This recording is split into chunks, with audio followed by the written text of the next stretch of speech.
Hello বন্ধুরা, সবাইকে জানাচ্ছি আমার তরফ থেকে মহাশিবরাত্রির শুভেচ্ছা ও ভালোবাসা।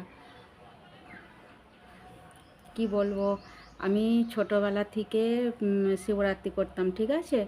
আমার মায়ের একটু অসুবিধা হয়ে গিয়েছিল বলে আমার তখন 7 বছর বয়স। আমার মায়ের অসুবিধা হয়ে গিয়েছিলো বলে আমাকে মা তুলে দিয়েছে যে তুই শিবরাত্রিটা কর। আমি করতাম সেই 7 বছর বয়স থেকে এখনও পর্যন্ত করে যাচ্ছি। কিন্তু আমার একটা ঘটনা ঘটে গেছে আমার সাথে, কি বলো তো, তোমাদেরকে আমি শেয়ার করছি। 3 বছর আগেকার কথা বলছি, গত 3 বছর আগেকার কথা। আমার খুব শরীর খারাপ হয়ে যায়। অনেক ডাক্তার এখানে, অনেক কলকাতা মানে মেডিকেল, মানে কিছু আরামবাগ আর কিছু বাকি নেই, সব আমার জায়গায় দেখানো হয়ে গেছে। ডাক্তার কিছুতেই কিছু ধরতে পারছিল না।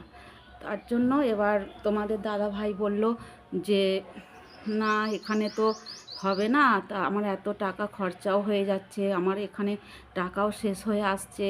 তো আমি নিয়ে চলে যাব ভেলোরে, মানে মেডিকেলে, এই সরি মেডিকেলে নয়, ব্যাঙ্গালোরে নিয়ে আমাকে চলে গেল। এবার ওখানে গিয়ে আমাকে ডাক্তার চিকিৎসা করলো, মানে খুব অনেক টেস্ট দিল, দিয়ে বলল একে অ্যাডমিট করাতে হবে 15 দিনের জন্য। তখন দাদাভাই বললো ঠিক আছে, অ্যাডমিট তো করিয়েই দিতে পারি, কারণ এত দূর থেকে আমরা এসেছি বলে। আমি ভর্তি হয়ে গেলাম নার্সিংহোমে। এবার সব টেস্ট করে ডাক্তার বললেন যে কি এমন হয়েছে শরীরের মধ্যে যে কলকাতার ডাক্তার ধরতে পারলো না। ডাক্তার মানে সেখানে তো জানো বড় বড় মেশিনের ভিতরে সেই ঢুকিয়ে দিয়েছে আমাকে। ওখানে জানো ভেলোরের মানে কত ভালো দামি দামি মেশিনপত্র না, ওখানে সব অনেক চেক হয়ে ডাক্তার বললেন যে এনার টাইফয়েড হয়েছে। কলকাতার ডাক্তার ধরতে পারলো না যে টাইফয়েডের চিকিৎসাটা করতে পারলো না।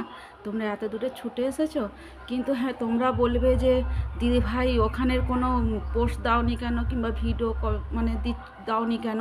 কিন্তু তখন তো আমার কাছে মোবাইল ছিল না, সত্যি কথা বলতে।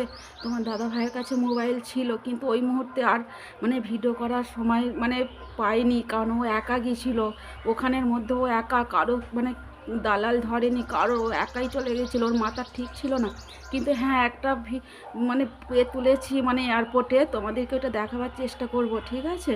আমার কথাটা যদি ভালো লেগে থাকে তোমরা কমেন্ট করে জানিও, ঠিক আছে। নমস্কার বন্ধুরা, তোমরা ভালো থেকো।